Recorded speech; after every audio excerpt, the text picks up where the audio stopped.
The story of respecting righteousness and contempt for wealth. Once upon a time in Tanhua, there was a rich man named Nguyen Din Phuong. His house has an areca garden and a fish pond, and about a few dozen acres of good fields. Each year's harvest fills the warehouse. In his house, there are quite a few wives, children, and working people, and they spend a lot, but he doesn't mind. Being a generous person, when someone in need came to ask for help, he was willing to provide or lend money, rarely letting them go home empty-handed. Nguyen Din Phuong had an old friend who studied with the same teacher named Nguyen Din Phuong. Tran Bin Kung now works as a wood trader. Previously, Bin Kung had a lot of money to eat. He had to take care of everything for his elderly mother, wife and children at home, but since then he has been on several rafting trips. Failed, part was robbed, part was deceived, resulting in heavy losses. No matter how many fields and gardens were sold to pay off, it was still not enough. Next, Bin Kung suffered a serious illness and became deeply in debt.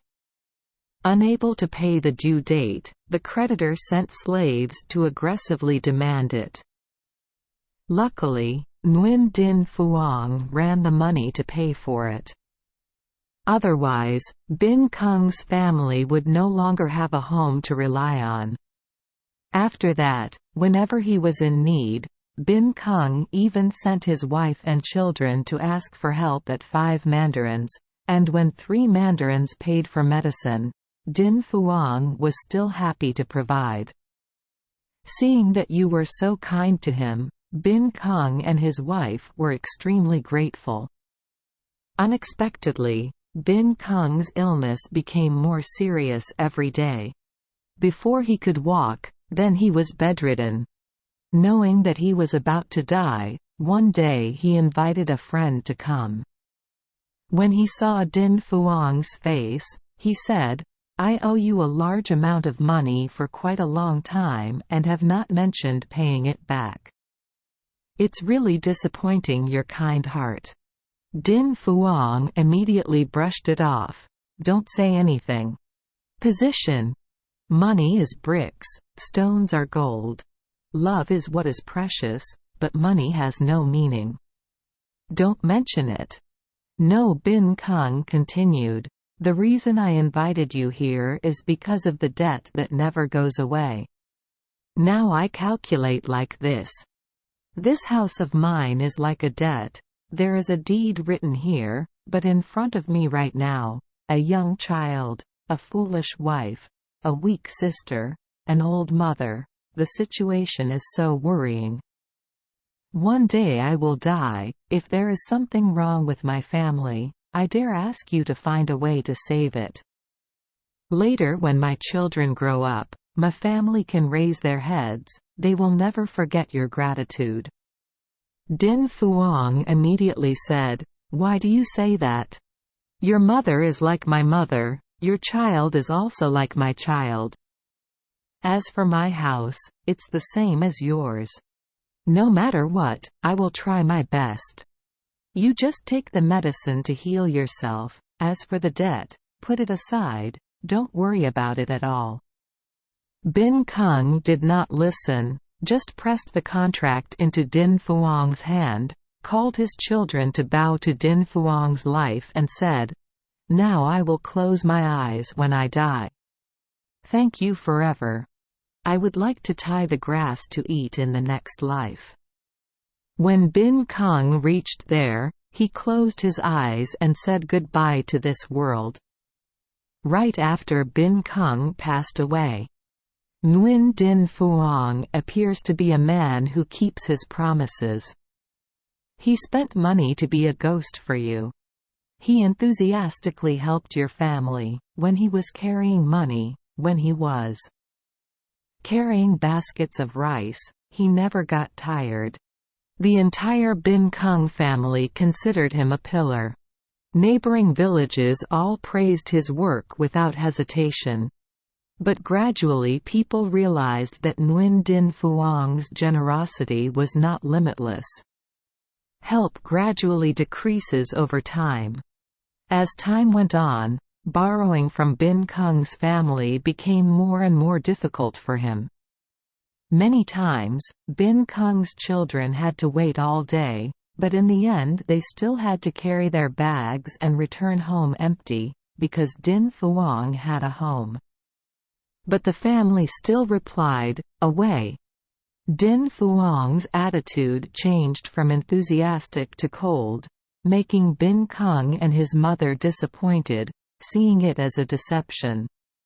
One day, after days of lack of food, several times she couldn't borrow money, so Kung's wife tried to find Din Phuong to find out the reason.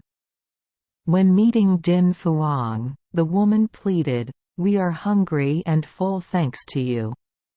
I hope you will be generous and help my family through this fate." When Din Phuong heard that, he quickly refused. "Don't see my family like that and think it's prosperous. Big boats make big waves. We've been here lately. Miserable and miserable. You can go and ask other places to see. We, my mother and I, owe you a lot of gratitude. We will never forget it. I know that traveling all the time bothers you, but I believe in the promise you made to my family when I was about to die, so I rely on you 1 or 2 times. Is it possible that love is just that short?" Bin Kung's wife did not expect Din Phuong's harsh answer. "What you teach is wrong. I also have my wife and children. How can I have enough to continue supporting your family?" Din Phuong added an even colder sentence. "If not, I'll have to sell your house to pay off a few more debts." Speaking like a bucket of water splashed on her face, Bin Kung's wife had to wipe away her tears and leave, not forgetting to tell the story to everyone in the house. The whole family sat down and cried. At that moment, an old man from the neighborhood ran over to ask why he was crying. Bin Kung's wife recounted the beginning and end from the time of their strong friendship, to Din Phuong's recent loveless answers, and then said, "The old man calculated that he was our benefactor, and if he changed his mind so quickly, how could the whole family live now?" Hearing his wife cry, the old man said, "The deep love fades a lot, that's the truth. Common sense in life. Well, now you and your family should try to find a job to support each other." Bin Kung's wife immediately replied, "By calculation, there is not even a penny or a word in the house. This house is still theirs, they still threaten to sell it. Who knows where they will live tomorrow? So what job do you say you do?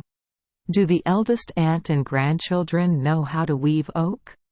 You can also learn how to raise silkworms and weave silk, but where does the capital come from? Why buy a loom?